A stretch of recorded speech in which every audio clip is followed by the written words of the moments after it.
Hey, Pastor Brennan here. Thank you so much for checking out this online sermon. If you're connected to a local church and you're just using this as some supplemental teaching, that's awesome. I hope you're blessed by the preaching of God's word. If you're not tied to a local church and you're here in our area, we would love for you to come and check out a worship service here at Crosspoint. And if you're not local to Crosspoint, then we would strongly encourage you to find a Christ-centered, Bible-preaching church in your area. But either way, we hope that you're blessed and encouraged by the preaching of God's word. Salvarnos a todos. Curioso evangelio de justicia, de la revelación de Dios y de quien vive por fe, de la voluntad justa. Por favor, abran sus Biblias o sus diarios de escrituras en Romanos capítulo 8 versículo 1. O puedes tomar prestada una Biblia de debajo del asiento que tienes delante y abrir la página 944 entonces. Si puedes, por favor poneos de pie para la lectura de la palabra de Dios. Leeremos Romanos 8, versículo 1. De nuevo, en la página 944 si usas una Biblia de iglesia. Romanos 8, versículo 1. Por tanto, ahora no hay condena para quienes están en Cristo Jesús. Que Él el Señor añada su bendición a la lectura y ahora a la predicación de su palabra. Podéis sentaros. Gracias, el anciano Cres. Tengo la sensación de que algunas personas esperan un sermón corto esta mañana. No puedo prometer nada. Bueno, muy rápido. Solo quería señalarte nuestro evento de One Church el 31 de mayo. Ahora mismo somos una iglesia en crecimiento. Somos demasiado grandes para nuestro santuario. Así que estamos repartidos en 3 servicios y a veces parece que, sabes, tío, sabes. Veo a la gente y estamos todos repartidos pero no el 31 de mayo porque el 31 de mayo nos reunimos en Liberty Lake y un anfiteatro al aire libre. Tenemos 1000 asientos allí, asientos para todos. Y va a ser un momento muy especial para unirnos como una sola iglesia a la una. Bueno, muy rápido, solo quería señalarte nuestro evento de One Church el 31 de mayo. Jesucristo. Así que si aún no has tenido oportunidad de confirmar tu asistencia, te invitaría a escanear ese código QR. Puedes hacerlo en una de las tarjetas de puntos de conexión de Mayo o simplemente pasarte por nuestro rincón de conexión para decirles que quieres registrarte en una iglesia y que simplemente no sabes qué es un código QR. No hay problema. Cubrimos nosotros, pero queremos que todos se unan a nosotros el 31 de mayo. Y aquí está la cuestión, los verdaderos amigos no dejan que sus amigos se recuperen. Chesterfield el 31 de mayo, cuando se supone que debemos estar en Liberty Lake. Ok. Así que marcad en vuestro calendario y uníos a nosotros en oración para que Dios nos conceda un tiempo realmente estupendo el 31 de mayo pero antes de lanzarnos a la palabra de Dios, tomémonos un momento para calmar nuestro corazón ante el Señor y prepararnos para escucharle.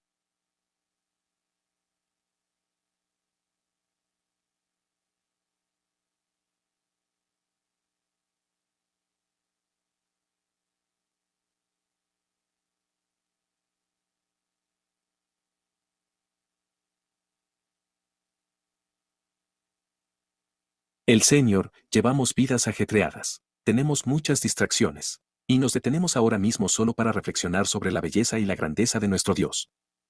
Por tanto, ahora no hay condena. Para quienes están en Cristo Jesús. ¡Qué verdad tan gloriosa!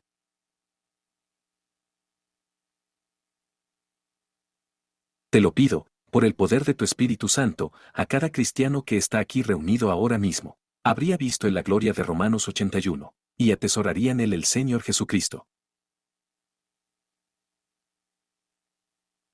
Y Señor, reconocemos con sobriedad que hay quienes entraron en este santuario esta mañana aún bajo la condena, la ira de Dios, porque no han confiado en Jesucristo, pero también lo sabemos, que tu Espíritu Santo está aquí ahora mismo.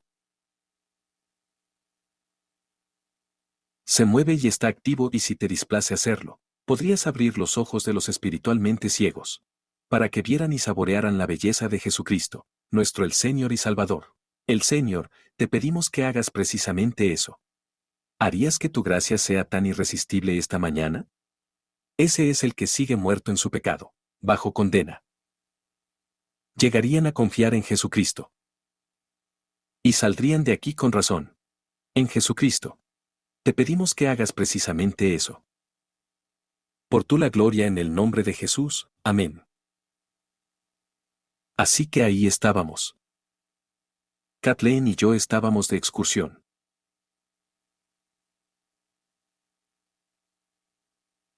Parque Nacional Kings Canyon y la Sierra Nevada Cordillera de California. Y el sendero comenzaba en el fondo del cañón y el paisaje era precioso, que, a medida que avanzábamos por el sendero, de repente empezó a cambiar un poco. El sendero empezó a ascender. El terreno empezó a cambiar y vimos estos preciosos bosques de secuoyas. Estos gloriosos bosques de secuoyas. Quiero decir, solo la grandeza y la belleza de estos árboles no pueden ayudar. No puedes evitar pero ver la grandeza y belleza de quien las creó. Y mientras continuábamos por este sendero, vimos que la elevación seguía cambiando y, a medida que subíamos un poco más, empezábamos a ver estas cascadas. Quiero decir, estos maravillosos arroyos de montaña. Estas cascadas. Era simplemente increíble empaparse de la belleza de la creación de Dios y luego, finalmente, cuando el sendero empezó esta subida empinada y la altitud realmente empezó a aumentar, incluso los árboles cambiaron. Se convirtieron exclusivamente en pinos y solo los pinos prosperarían realmente a esta altitud. Pero no fue hasta que llegamos a la cima del sendero, al final del sendero, cuando descubrimos este precioso mirador. Por eso la gente pasaba horas caminando por este sendero para llegar a este punto de vista y no fue hasta que nos paramos aquí que realmente podíamos ver y apreciar la belleza de la gloria de Kings Canyon. Porque desde este punto era como todos los diferentes elementos que ya habíamos recorrido, el fondo del cañón, las cascadas, los ríos y todos los distintos tipos de árboles. Ahora, repente, podías verlo todo a la vez. Podías ver cómo todo se unía y lo hermoso que era y glorioso realmente fue. Olvidaré ese día, y en concreto, nunca olvidaré estar allí con mi mujer y simplemente, con vistas a la gloria de Kings Canyon. Amigos, estoy aquí para decíroslo. Que hemos recorrido el sendero. Por supuesto, Romanos, capítulos 1 a 7. Llevamos 30 sermones estudiando Romanos, ¿puedes creerlo? Hemos recorrido este sendero y ahora hemos llegado al final del sendero, a la parte superior del sendero, no el final, pero la cima del sendero. Hemos llegado a la cima de la montaña del Evangelio. Estamos en Romanos capítulo 8 y estás preparado para esto. Muchos estudiosos de la Biblia sostienen que Romanos capítulo 8 no es solo el capítulo más grande del libro de Romanos, pero que en realidad es el capítulo más grande de toda la Biblia. Solo procesa eso un momento. Esto es Romanos 8, los grandes 8. ¿Por qué se considera el capítulo más importante de la Biblia? Bueno, es porque Romanos 8 nos da este hermoso punto de vista. Este impresionante punto de vista que podemos contemplar el Evangelio, todo el terreno que ya hemos recorrido a lo largo de los primeros 7 capítulos de Romanos. Y de repente, desde el capítulo 8 de Romanos, conectar todos los puntos teológicos, podemos ver la belleza impresionante y la totalidad del Evangelio.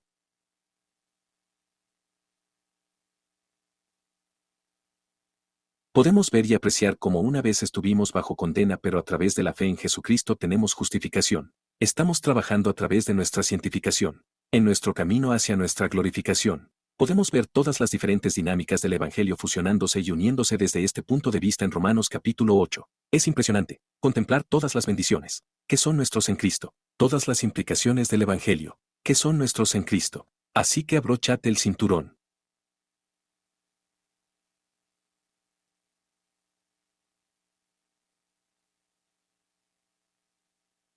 Ocho domingos, 8 sermones de los 8 grandes Romanos capítulo 8, ahí es a donde vamos. Así que ahora, antes de entrar en Romanos capítulo 8 creo que es importante que nos detemos un momento. Miremos atrás y recordemos la tesis de Pablo para el libro de Romanos que realmente expuso en el capítulo 1, versículo 16. ¿Recuerdas esto? Lo has estado escuchando una y otra vez, ¿verdad? Pablo dice, porque no me avergüenza el Evangelio, porque es el poder de Dios para salvación para todos los que creen. Para el judío primero pero también para el griego o el gentil. Eso incluye todos los grupos etnolingüísticos bajo el sol, todos los grupos étnicos. Porque en él, en el Evangelio, se revela la justicia de Dios, de la fe. Porque la fe, porque según está escrito, vivirán aquellos que son hechos justos por la fe. ¿De qué va Romanos esto? Se trata de la justicia de Dios. Recibidos por nosotros a través de la fe en la obra consumada de Jesucristo. Todos necesitamos una rectitud que no sea nuestra, y en el Evangelio se revela la justicia de Dios. Y recibido por fe en la obra terminada de Jesucristo. Ahora por eso quiero que hagamos antes de lanzarnos a Romanos 8 versículo 1, Recapitulemos. Hagamos un breve resumen de donde hemos estado hasta ahora en los primeros 7 capítulos de Romanos. Antes de que empecéis a sacar vuestros móviles y a hacer fotos de estas diapositivas, que sois bienvenidos a hacer, pero yo quiero, para decirte que Dana Howe diseñó estas magníficas cartas para ayudarnos a absorber y apreciar Romanos 8, así que Romanos 81 desde aquí. En la parte delantera y la parte trasera va a tener este resumen de los primeros 7 versos de Roman. Así que bienvenidos a hacer fotos de las diapositivas, pero que sepáis que hoy al salir podéis coger una de estas tarjetas. Las repartiremos para que podáis sentaros, exhalar y disfrutar de la belleza de la palabra de Dios. Así que hagamos un breve resumen. Recordarás que en Romanos capítulo 1 Pablo fue muy directo, ¿verdad? Dice que todos hemos pecado. Todos hemos pecado y por eso estábamos bajo la ira de Dios. Estamos bajo la condena de Dios. Y luego, en el capítulo 2, habló específicamente a los judíos y dijo, escucha, tu religión no puede salvarte. Ser religioso no puede salvarte.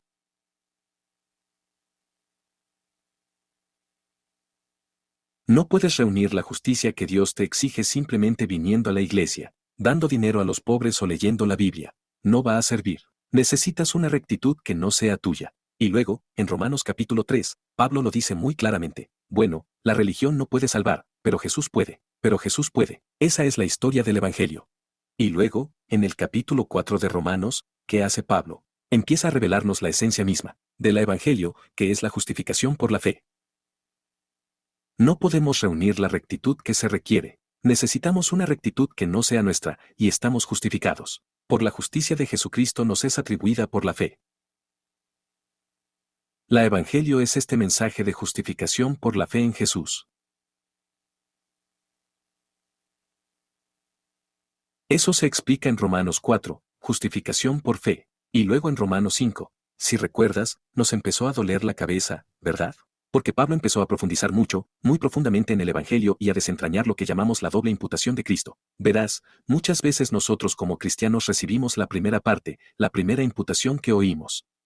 Así es. Mi pecado fue transferido a Jesús en la cruz. Así que mis pecados fueron pagados. Por eso puedo ser perdonado. Eso es cierto y correcto, pero esa es solo una de las imputaciones. Eso es solo una operación.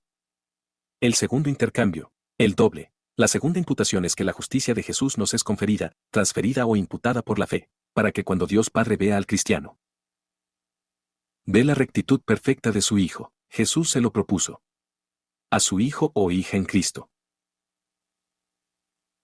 Esa es la doble imputación de Jesucristo. Luego llegamos a Romanos capítulo 6. ¿Recuerdas esto en el que Pablo dice, oye, por cierto, aquellos que verdaderamente están justificados en Jesús también serán santificados? La verdadera justificación siempre conduce a la santificación. Así que no existe tal cosa como un cristiano carnal. Bueno, estoy salvado. Simplemente voy a vivir una vida pecaminosa porque es divertido. Pablo dice que no, que eso no es cristiano. Eso no puede ser verdad. Quienes están justificados también serán santificados. Y luego, en Romanos capítulo 7, de Romanos, Pablo fue muy sincero. ¿Recuerdas que Pablo decía que sí, ¿sabes qué? Incluso como un cristiano maduro, a quien Dios está usando para guiar a miles y miles de personas hacia Cristo, como alguien a quien Dios está usando por el poder de su Espíritu Santo para escribir la Escritura, Pablo reveló su propia lucha contra el pecado. Su propia lucha contra el pecado. Y aprendimos que la santificación es la lucha de la fe. Lo que significa ser cristiano es que odias tu pecado. Nunca te rindes ante él, y es una batalla continua. Para convertirse en lo que Jesús murió, para que nos conformemos continuamente a la imagen de Jesucristo. Esto es de lo que habla Pablo en Filipenses 2. Él dice a los cristianos, vivid vuestra salvación con miedo y temblores. Es decir, aléjate de tu pecado. Busca la justicia pero no termina ahí, dice, porque es Dios quien actúa en ti, dispuesto y trabajando en ti para su buen placer, voluntad. Esta es la divina cooperativa humana llamada santificación. Y cualquier llamado cristiano que piense que puede simplemente abrazar la justificación, salta la santificación para glorificar. Pablo dice que no, no funciona así. Así que ahora llegamos al capítulo 8 de Romanos, versículo 1, y es realmente un versículo clave porque es la culminación del Evangelio, todo lo que hemos aprendido hasta ahora en los capítulos primeros 7.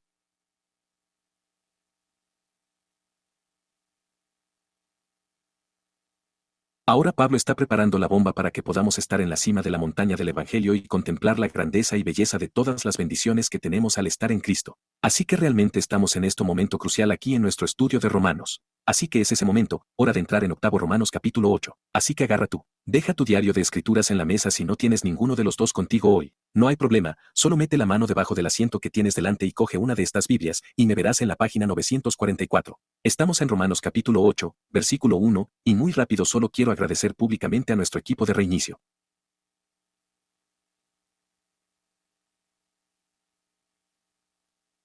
Tenemos un equipo de sirvientes aquí en Crosspoint que son muy fieles ante nuestros 3 servicios. Se aseguran de que haya una Biblia bajo cada asiento. Y escuché recientemente la historia de alguien que vino a Crosspoint por primera vez y por primera vez. Hora de abrir la palabra de Dios. Porque nuestro equipo de reinicio ha sido fiel en asegurarse de que tengamos Biblias bajo cada asiento. Ahora, recordad que este libro no es simplemente un libro, pero es la palabra inspirada, infalible e infalible de Dios, y es el campeón peso pesado de la verdad. Y por favor, ten cuidado al abrirlo, porque Dios lo ha llenado de dinamita espiritual.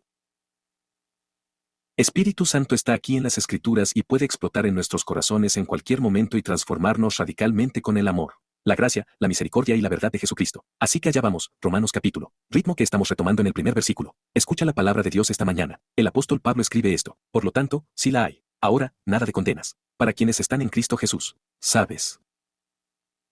Esta semana estaba pensando que probablemente sea un buen momento para recordarnos que cuando Pablo escribía su carta a la iglesia en Roma, no la escribió con capítulos y versículos. De hecho, todos los libros de la Biblia no estaban escritos con capítulos y versículos. Esos eran ediciones posteriores.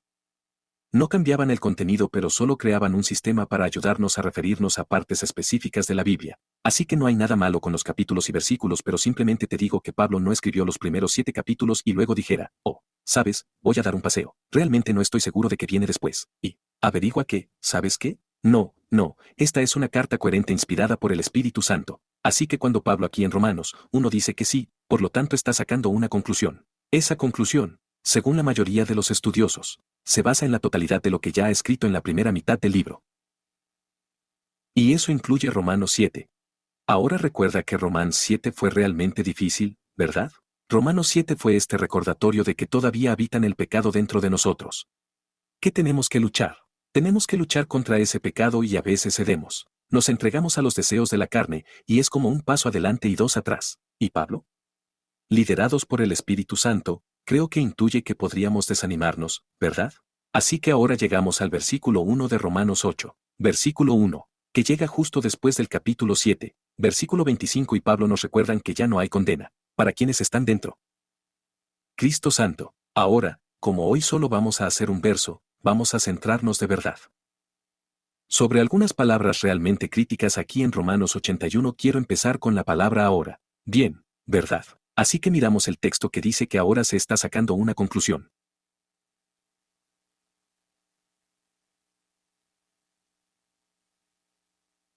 Sería fácil simplemente saltarse ahora y pasar por alto lo profundo y importante que es realmente. Y creo que es importante que reconozcamos que necesitamos entender la palabra ahora de 2 maneras diferentes, para apreciar plenamente lo que Pablo comunica aquí en este texto clave. La primera forma en que podemos entenderlo ahora es que es de naturaleza cronológica, ¿verdad? Hay cosas que ocurrieron entonces y ahora hay ahora, ¿verdad? Así que ahora esta palabra, este concepto es de naturaleza cronológica. Es como decir ahora, por fin, y creo que a Pablo se refiere. La narrativa de la historia redentora. Dios ha estado en acción antes de la fundación del mundo. Dios tenía este plan redentor. Sabía exactamente lo que iba a pasar y tenía un plan para comprar un pueblo para sí mismo. Y ahora estamos viendo, por fin, cómo el plan redentor de Dios se ha ido desplegando desde la eternidad pasada. Ahora está culminando, en Jesucristo.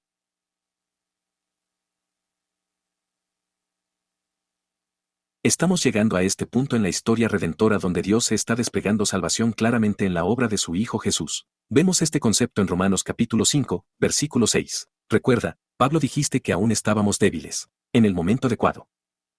¿Ves la naturaleza cronológica en el momento adecuado? Cristo murió. Para los impíos, eso es importante que lo entendamos.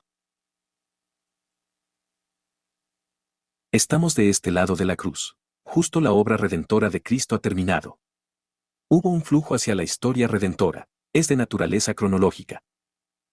Esa es la primera forma que necesitamos entender ahora. Pero la segunda manera, necesitamos entenderlo. Ahora, otra forma de decir que sería efectivo de inmediato. Ahora, aquí y ahora. Ya es una realidad ahora mismo. Esto no es una realidad futura. Esto es una realidad ahora. Pablo dice que sí lo hay, por lo tanto. Es decir, lo que diga a continuación es inmediatamente cierto para el cristiano. No es una realidad futura, no es algo que tengamos que esperar, es una realidad ahora mismo. Déjame mostrarte a qué me refiero un poco más adelante. En Romanos, capítulo 8 y versículo 33. Pablo escribe esto. Él dice, ¿quién presentará alguna acusación contra los elegidos de Dios? Es Dios quien justifica. ¿Quién debe condenar? ¿Me estás tomando el pelo? Si Dios lo justifica, ¿quién puede condenar? Esta es una realidad aquí y ahora. Cristo Jesús es quien murió más que aquello, quien resucitó, quien estuvo a la derecha de Dios. ¿Quién intercede realmente por nosotros? Si hoy eres cristiano aquí, solo quiero que me escuches. ¿Estás listo? Aquí mismo, ahora mismo. El Señor Jesucristo intercede por ti. Ahora mismo está intercediendo por ti. Si estás en él por fe.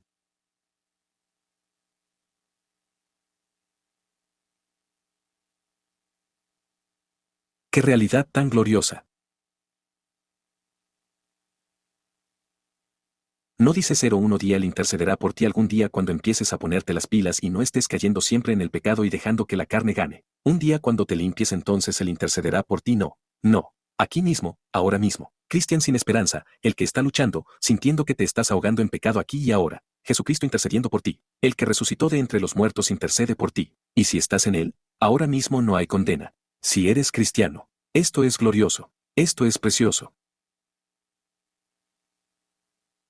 Sigamos desentrañando esto. ¿Cuál es exactamente el nuestro ahora mismo? Mira el texto. Por tanto, ahora finalmente y con efecto inmediato. Sin condenas. Sin condenas. En el griego original. Pablo escribe quien den catacrima. ¿Quién significa den catacrima? ¿Quién es en griego? Significa no, pero aquí hay un matiz gramatical que es realmente increíblemente bello. No significa solo no, en un sentido negativo como, ¿puedo hacer esto? No, negativo, no puedes hacerlo. Udan en griego es la palabra más fuerte posible en el idioma griego para no. En realidad no significa solo no, significa nunca más, nunca. Así que padres. Cuando vuestro hijo os vuelve locos por cómo quieren hacer algo, quieren tener un juguete, podríais decir, oh, Dan, nunca va a dejar de pasar. Eso es lo que significa en griego, como si no fuera posible. Nunca pasará, ocurrirá, así que déjame en paz. Eso es lo que le comunicas a tu hijo en griego. Ahora. Sí, los padres guardan eso en el bolsillo. Así que aquí está la cuestión. No es solo que esta palabra griega uden signifique no. Nunca, pero hay otro matiz en el griego. ¿Ves en inglés? Tenemos las manos atadas en cierto grado en cuanto a la sintaxis. Cómo construir el orden de una frase. No podemos simplemente colocar las palabras donde queremos porque así no funciona el inglés. Pero en griego hay mucha más flexibilidad. Es mucho más fluido. Así que muchas veces, al escribir en griego, el autor pone una palabra al principio de la frase, la palabra más importante, que luego es como una especie de banner sobre toda la frase. Y eso es lo que los estudiosos creen que Pablo está haciendo aquí. Así que en el texto griego original la primera palabra no está ahí, o por lo tanto, o ahora la primera palabra es uden. No, nunca. Así es como empieza la frase. No, nunca. Y si lo leemos en inglés, intentando tener el mismo flujo de pensamiento que en griego, sonaría raro porque la sintaxis al pasar del griego al inglés es difícil, pero verlo. Mira esto, se leería así. No, nunca. Por eso ahora hay condena para quienes están en Cristo, Jesús. Es como una gran luz parpadeante al principio de la frase. No, nunca. Eso es lo que está comunicando aquí. La palabra más fuerte posible para no. Ahora.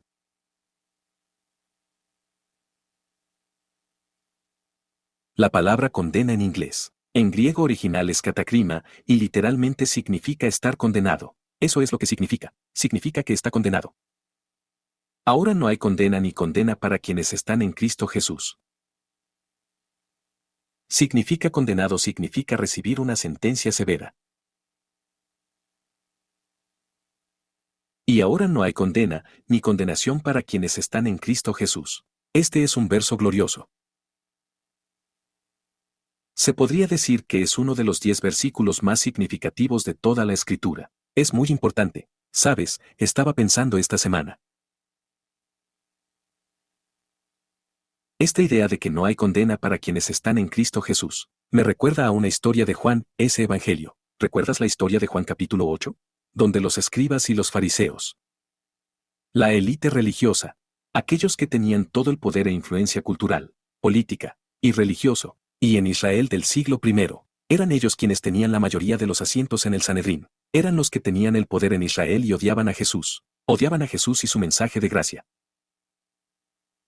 Odiaban absolutamente a Jesucristo y un día, cuando Jesús está justo fuera del templo, está en los patios del templo, y los escribas y los fariseos, ¿qué hacen? Traen a una mujer, a quienes pillaron en el acto de adulterio.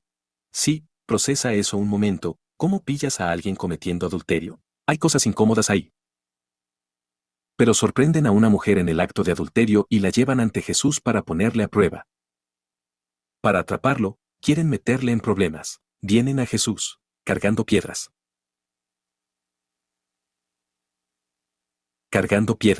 Y dicen, oh Maestro Jesús. Dice en la ley de Moisés, que es otra forma de decirlo. Dice que en el Pentateuco. En las escrituras hebreas dice que cualquiera que sea sorprendido en adulterio debe ser apedreado hasta la muerte. ¿Qué dices, Jesús? Esta es una trampa genial. Es una trampa política, ¿ves? A estos escribas y fariseos. La élite religiosa que odia a Jesús, saben que tiene esa reputación de ser misericordioso y misericordioso. Así que si Jesús respeta la ley del Antiguo Testamento, si defiende la ley mosaica y dice, sí, tenemos un fumador, entonces podrán decir qué pasó con tu misericordia. Jesús, pensaba que tú eras el lleno de compasión y bondad, y ahora vas a apedrear a esta mujer. Adiós a tu misericordia y gracia, Jesús. Pero piénsalo, si Jesús les dice, ¿sabes qué? Realmente deberíamos extender compasión, misericordia, bondad, gracia, y no deberíamos apedrearla, entonces podrían decirle a Jesús, bueno, no estás cumpliendo la ley mosaica, y podrían destruir su reputación rabínica como gran maestro de las Escrituras. Así que tienen a Jesús de nuevo en una esquina.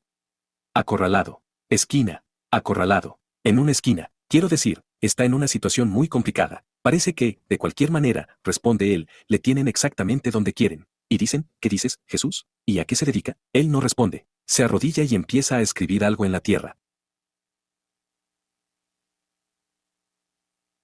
Ahora bien, no sabemos qué escribió en la tierra, pero los estudiosos especulan que quizá estaba escribiendo los 10 mandamientos. Otros especulan que quizá sabes que podría ser. Porque es Jesús. Tenía conocimiento divino de los detalles íntimos del pecado en la vida de estos hombres, así que quizá estaba escribiendo pecados específicos de los que sabía que eran culpables. Pero de cualquier manera, Jesús deja a todos un poco desconcertados escribiendo algo en la tierra. ¿Y luego qué hace? Se levanta y mira a esos hombres, les mira directamente a los ojos, piedras en mano, y él dice, el que no tenía pecado, que lance la primera piedra. Y el texto dice uno por uno. Empezando por los hombres más viejos, uno a uno, ellos. Que les dejen caer las piedras, y se alejan. Y ahora solo quedan Jesús y esta mujer.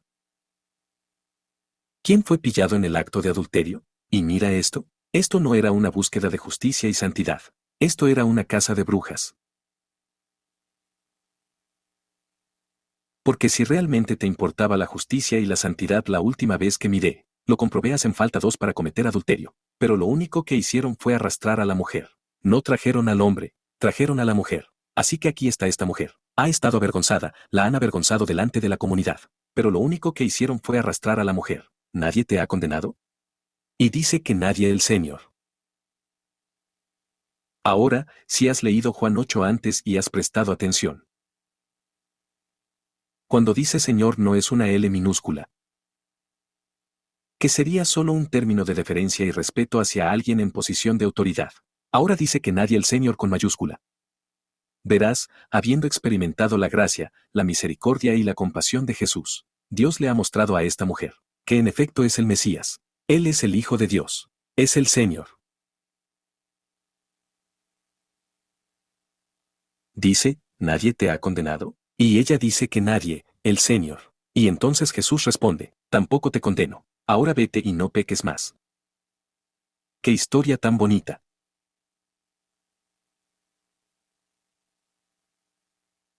Una historia tan increíble y, a menudo, veces, mientras magnificamos con razón la gracia, misericordia y compasión de Jesús. Esta historia debería provocar ese tipo de sentimientos, pero a menudo nos perdemos cuando Jesús dijo que era el que no tenía pecado. Puedes lanzar la primera piedra. Jesús podría haberla apedreado y estar completamente justificado porque era la única persona allí. ¿Quién no tiene pecado? Podría haberla condenado, pero en su lugar. Pronto iría a la cruz y sería condenado por ella. Esta es una belleza alucinante.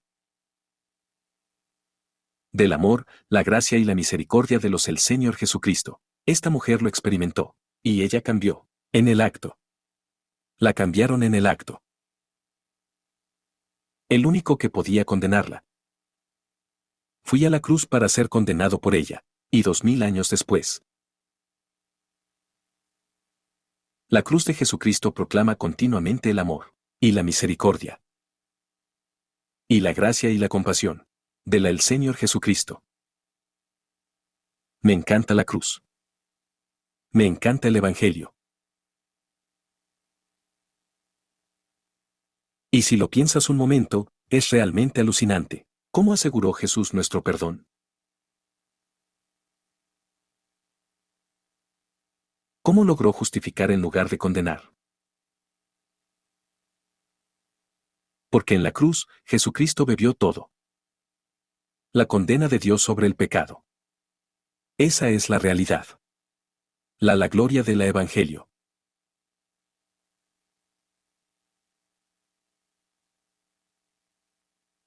¿Sabes?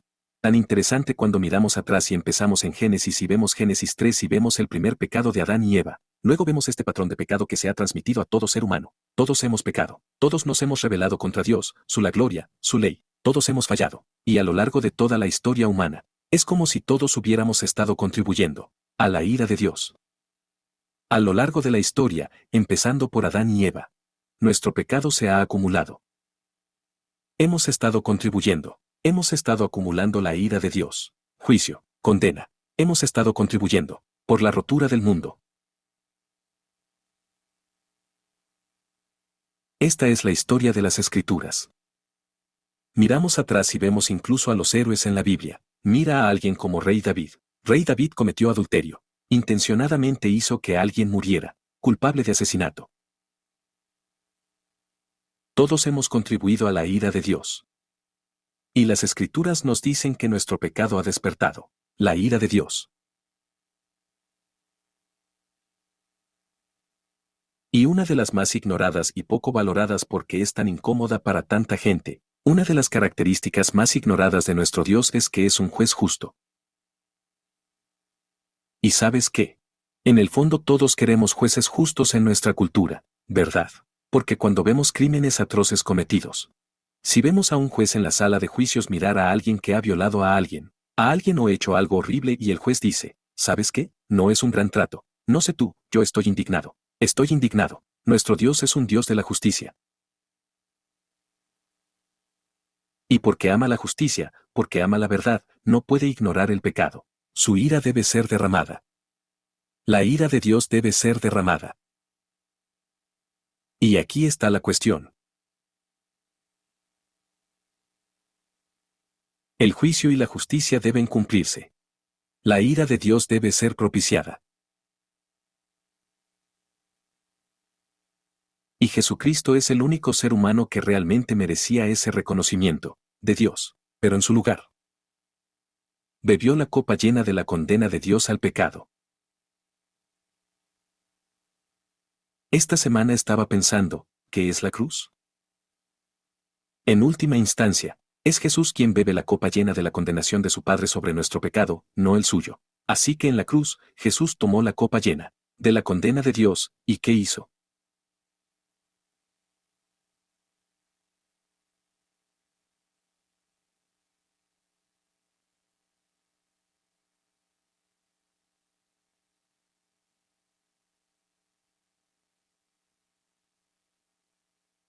Se lo bebió entero.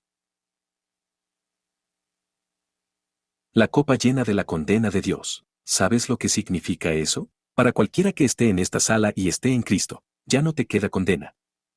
Porque se lo bebió entero. Se lo bebió entero. Pero ahora necesito decirte algo, porque te quiero, si no estás en Cristo. Todavía hay condena y ira que deben ser derramadas. Y si no lo haces, mira por Jesucristo, la única forma de entrar salvación. El que bebió la copa completa de la condena de Dios, si no miras a Cristo. Entonces su ira será derramada sobre ti en un lugar que la Biblia llama infierno. Se va a derramar por toda la eternidad. Beberás la copa de la condena de Dios. Por eso amo el Evangelio. Porque en el Evangelio, Jesús recibió condena para que nosotros pudiéramos recibir justificación. Jesús tomó la ira y la condena para que pudiéramos recibir amor, gracia y misericordia, aceptación y perdón. Se ha adoptado en la familia de Dios, bendición tras bendición tras bendición, para quienes están en Cristo Jesús. Ahora tenemos que hacer una pregunta realmente importante. ¿Y ahora exactamente quién? No recibe condena, pero justificación en cambio. ¿Es todo el mundo? ¿Es todo el mundo?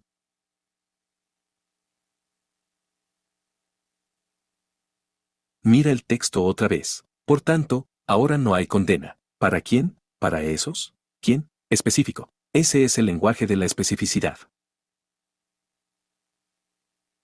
Para quienes lo hagan, la pregunta es, bueno, espera un momento. Bueno, ¿quiénes son esas personas? Pablo nos está mostrando aquí que la cruz es este glorioso evangelio. La realidad de Jesucristo trayendo justificación donde antes había condena. ¿Para quién es esto? Es para esos. 4. Veremos quiénes están en Cristo Jesús. Así que eso plantea la pregunta. ¿Cree Pablo en el universalismo? ¿Sabes qué es el universalismo?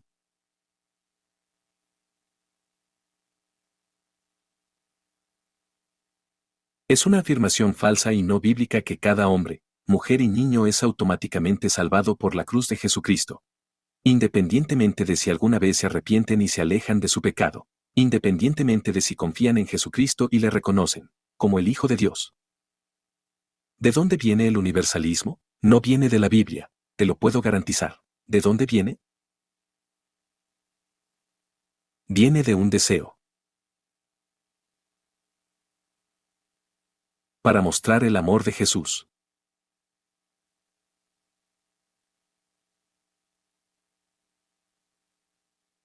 Mientras sacrifica la verdad de Jesús en el ídolo de la relevancia cultural y de ser bien querido.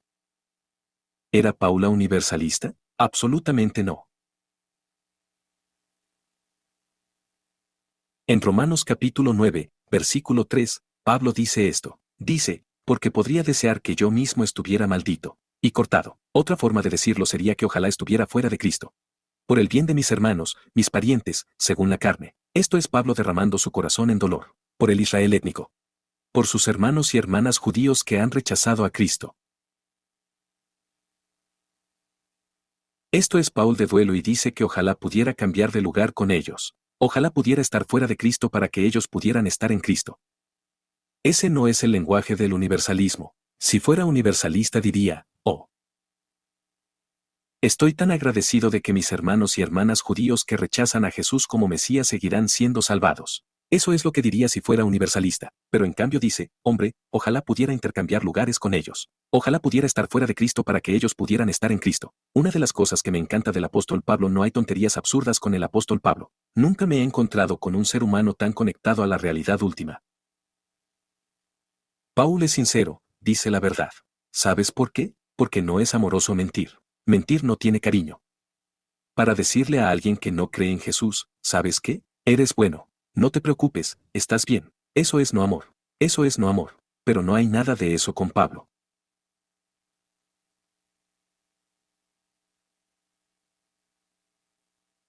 Pero tristemente, hoy en día hay muchos llamados cristianos. Incluso denominaciones enteras han abrazado el universalismo. Y yo diría que no puedes ser cristiano y abrazar el universalismo. Porque estás negando la verdad del Evangelio de Jesucristo. El pastor Juan Piper lo expresa muy bien. Dice que si los cristianos promueven causas políticas y sociales, pero no Cristo, estamos peinando el pelo de un hombre, mientras él está sentado en una silla eléctrica.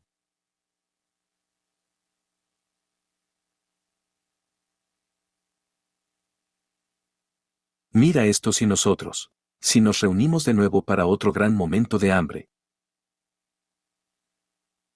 Se detiene con nosotros en diciembre y recaudamos $40,000. Preparamos 250,000 comidas para niños hambrientos en Ecuador y Panamá y luego enviamos un equipo para repartir la comida y les decimos, oye, geniales, Jesús os quiere muchísimo, pero nunca les decimos la verdad del Evangelio, solo les estamos peinando, mientras permanezcan bajo la condena de Dios. ¿Eso es amor? No, no es nada amoroso. Veamos Romanos 811 más tiempo.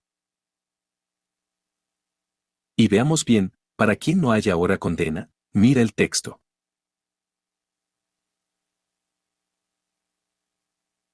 Por tanto, ahora no hay condena para quienes están en Cristo Jesús. Solo los que están en Cristo Jesús están justificados. Nuestra salvación.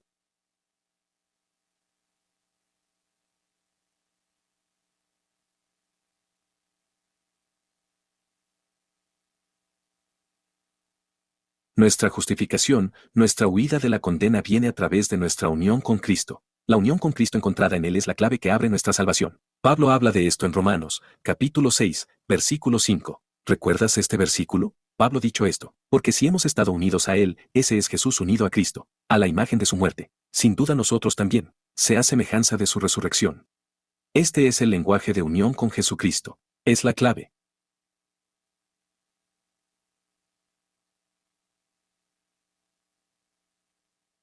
Eso abre nuestra salvación. Esto es importante recordar que es la gracia de Dios el Padre, su favor inmerecido, su bondad innecesaria. Es por la gracia de Dios Padre, recibida por la fe en la obra terminada de Jesucristo, por el poder del Espíritu Santo, que nacemos de nuevo en Cristo.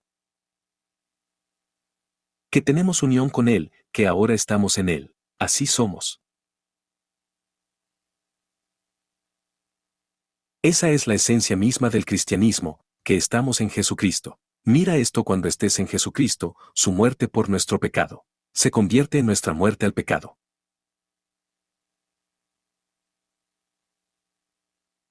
Su muerte en la cruz se convierte en nuestra muerte. Su resurrección de entre los muertos es nuestra resurrección. Su obediencia es nuestra obediencia, su justicia nos es atribuida por la fe. Eso es lo que significa estar en Cristo. ¿Sabías que el término cristiano, en el Nuevo Testamento, solo se usa 3 veces? Pero si miramos el lenguaje de la unión con Cristo en Cristo, lo vemos 164 veces en el Nuevo Testamento. Es la esencia misma del cristianismo. Así que o estás en Cristo, o estás fuera de Cristo. No hay término medio. No hay un pie dentro ni un pie fuera, no hay término medio.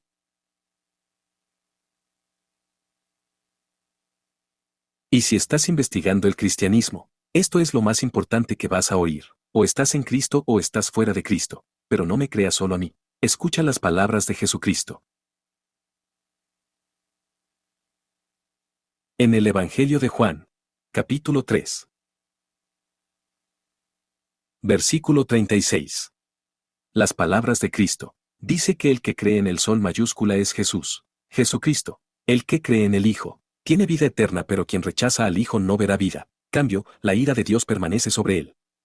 Él o ella sigue bajo la condena de Dios y está fuera. Por supuesto Jesucristo. Todos necesitamos una rectitud que no sea nuestra. No podemos llegar a Dios trabajando con facilidad. No podemos reunir los actos de justicia que Dios exige porque el estándar de Dios es la perfección. Así que en el Evangelio, Jesucristo llega a hacer lo que nosotros nunca podríamos hacer, obedecer perfectamente a Dios, defender perfectamente su ley. Él asume nuestro pecado en la cruz y nos da su justicia a cambio. Así que la pregunta es, ¿lo eres? ¿Dentro o fuera? Por supuesto Jesucristo. ¿Te encuentran en Él por fe, aquí y ahora?